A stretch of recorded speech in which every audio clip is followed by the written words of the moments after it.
Hello everybody, Eric Knowles here yet again, somewhere in the Chiltern Hills with part two of my talk on William Moorcroft. But before I start, just to remind you that the aim of these talks is to raise some money for the British Red Cross to then pass on to fight this insidious COVID-19 virus. So if you could make a donation at the end, the details will come up, and it doesn't matter how much, anything will be gratefully received. So thank you very much. But William Moorcroft, number two. I left him in 1914. Well, technically, I've got to admit, I was a year late. Yes. When I give these talks, I can assure you there's no rolling script, there's no auto cue. But of course, it was 1913, and October 1913, when the kilns started firing up. And just to elaborate that that it did only take the best little part of a year from the architectural blueprints to the actual start of manufacturing. Quite incredible. But sadly, the timing wasn't very good, was it? I mean, 1914, the war clouds are looming over Europe. Not the best time to set up business, but is there ever a good time to set up business? That being said, let's have a look at the state of the art works, because it was state of the art insofar as that most potteries, or as they're called in Stoke-on-Trent, pot banks, tend to have a warehouse which is on several levels, and quite frankly, that is a dangerous scenario. So the Moorcroft factory was specifically designed to be on one level. But there it is. This is the factory in 1930. I know that for an absolute fact because I know somebody was there when that photograph was taken, believe it or not. But I'm just desperate to get inside the building. Let's have a look at what's going inside the building. So here we are. The paintresses, as they were then called, they're all painters today apparently. It's a bit like actors and actresses. They're all actors. But whatever it was, I can tell you now that the scenario hasn't changed very much. The only difference today is whenever you go into the painting shop, everybody's got their headphones on and they're listening to music, and it's a hive of quiet activity. But look at the pot on the bench. If we could only go in there and grab it. Let's have a look at the detail of it. There it is. And if you want to know what that pot looks like today, here it is. It's the big poppy design, and it's always proved popular with collectors even today. But let me tell you that one of the mainstays for William Moorcroft, especially during the interwar years, is this type of tableware in what is known as a Moorcroft blue or a powder blue. It was designed in quite a resilient body that would take the heat, and it was popularised by Liberty & Co. in their Tudor tea rooms. In fact, some of you of a certain age may well remember as children being taken there by your parents or your grandparents and drinking out of powder blue teacups with saucers, of course. But come 1913, Moorcroft has taken a few design ideas and he's sort of taken them forward. For example, you're looking here at what is a biscuit box and cover in the pomegranate design. If ever there was a design which is synonymous with Moorcroft, it has to be the pomegranate design. And this one is actually dated on the box for 1914. And one of the giveaways for it being an early example is the fact that it has got very sort of pale buff washed reserves. Whereas when we look at around about 1925, 1930, at the next object, which is a tea kettle. Yes, remember, it's not a teapot. The handle goes from the spout across the top rim. It's a single loop, and next to it is a little tea strainer. with silver mounts, probably by Francis Arthur Edwards. This is dating, as I say, around about 1925, 1930. But look at the cobalt blue. It is far more intense, it's far more darker, and it's synonymous with a lot of Moorcroft that people tend to associate with that particular design, the pomegranate, and the factory itself. So next, I want to show you this. This is the Moorcroft stand at the British Industries Fair of 1924. Quite remarkable insofar as the designer is the architect Edward Morph, and in later years Edward Morph was the architect responsible for Guildford Cathedral. Now, I think the very fact that Morph has been brought on board shows the influence of the Liberty family, because when you look at a stand like this, it would not look too dissimilar of what you might expect in any modern day fair. And what I love about it is the fact that Moorcroft is making great play of his own calligraphy, in the fact that his signature is emblazoned upon the frontage, and then 1928, who arrives on the stand but none other than Queen Mary. Queen Mary is very keen on Moorcroft, very keen indeed, and actually gives William Moorcroft the honour of being referred to as Potter to Her Majesty Queen Mary. Not a bad bit of consolidation of your efforts to get royal patronage. And let's have a look inside. Might we have found there? Well, we might have found in 1924 this vase. And it's a big one. It's around about 2 foot or more in height. It's referred to as a moonlit blue landscape design, and it's the one that a lot of collectors desire to have in their collection. There is one to be seen in the Moorcroft Pottery collection at the Works, which, as I mentioned earlier, it's still up and running, still sort of raising a beacon for the excellence in ceramic design.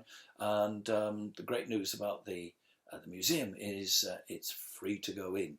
But inside there also you might come across this vase, which is a little bit later. This is 1928, and this is Moorcroft endeavouring, I think, to incorporate a little bit of the Art Deco in his design, with this chevron band above the landscape design. To be frank, doesn't really work for me. But what about this lady? Because she's a contemporary of 1928. 1928 was about the time when Clarice Cliff began to launch her bizarre ware. And when we think about Clarice Cliff, we think about objects like this, which is a very geometric type vase, decorated with what can only be described as a fantasy landscape. In fact, a lot of Clarice Cliff landscapes tend to have me thinking of the psychedelic 60s. I'm not suggesting she was smoking anything she shouldn't, but she did come up with these amazing designs.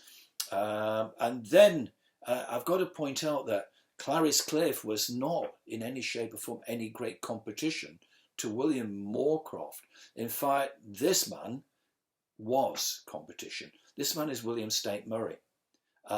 State Murray, with the likes of, dare I say, Bernard Leach and the Cardews, were the studio potters of their time. And it's William St. Mary, believe it or not, was perhaps the number one potter of that age. His pots were sold at considerably larger amounts than those that were being asked for by Bernard Leach, and it just goes to show the pecking order of that particular time. And this is one of his vases. And as you can see, the emphasis with a lot of pots at this time is with neutral colours. So Moorcroft's aware of that, and he decides to try his hand at neutrals, and he comes up with something like this, a waving corn design. There are lots of variations. Moorcroft would make maybe half a dozen with the same design, send them off down to Liberty in London, and depending how fast they sold, that would determine whether he would make more or not even make any more whatsoever. And then if we look at the next image, it is of a coffee set.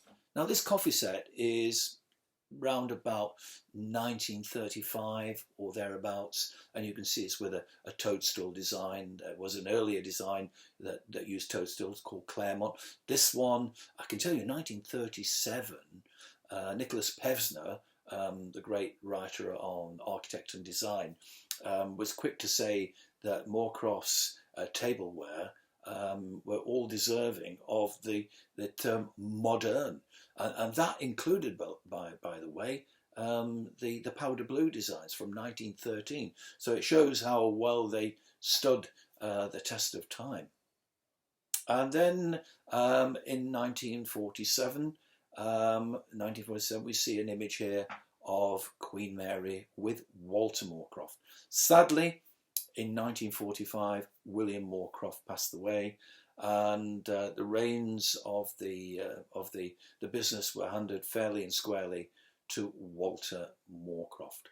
Walter, for my money, has yet to be assessed for his own prodigious talent.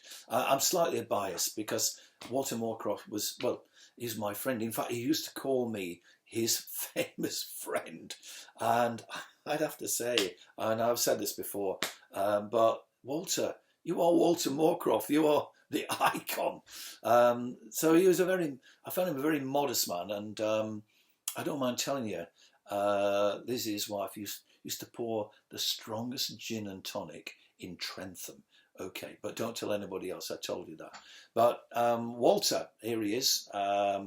We can see that Queen Mary is looking with rather envious eyes. I like that pot. I think it would look good on my table in Sandringham. There you are, Your Majesty. You're not going to argue with that sort of patronage, are you? But 1953, the lady passed away.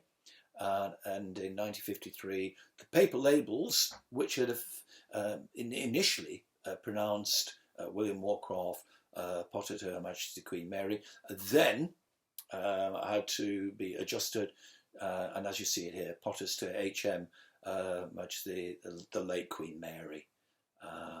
But here's another photo of Walter in action. Now Walter is introducing more designs. Obviously, his choice of flowers tended to be a little bit more exotic because he travelled the world. I'm sure he'd been to the Caribbean, certainly been to Bermuda. I think this is a Bermuda lily, but forgive me if I've got that wrong. But it is a stupendous style on a big vase. That vase is around about 18 inches, 2 foot. It's a prestige piece in every shape. And well, let's have a look at it. And this is the finished product. And you know, that for me is, you know, first class design. And Walter had a very sort of keen eye and was quick to recognise the sort of colour palettes that were being wanted throughout the 1950s and 1960s. And he wasn't to retire until February 1987. So in the interim period, he'd taken his firm through the war, the post-war years, and through the winters of discontent, and through the various recessions, and obviously was ably assisted by his brother John. Sadly, Walter passed away in 2002. He's remembered every day at the works. by this simple tribute from all the workers. This is the Walter Moorcroft bench outside the works in Sandbach Road in Burslem. So that's where we're going to leave this particular talk in 1987. I'm hoping to put together a third talk, which is going to take us from 1987 to the present day. But in the meantime, thank you all once again for watching, and just to remind you, if you could make that small donation or large donation, whichever, the details are coming up in just a moment.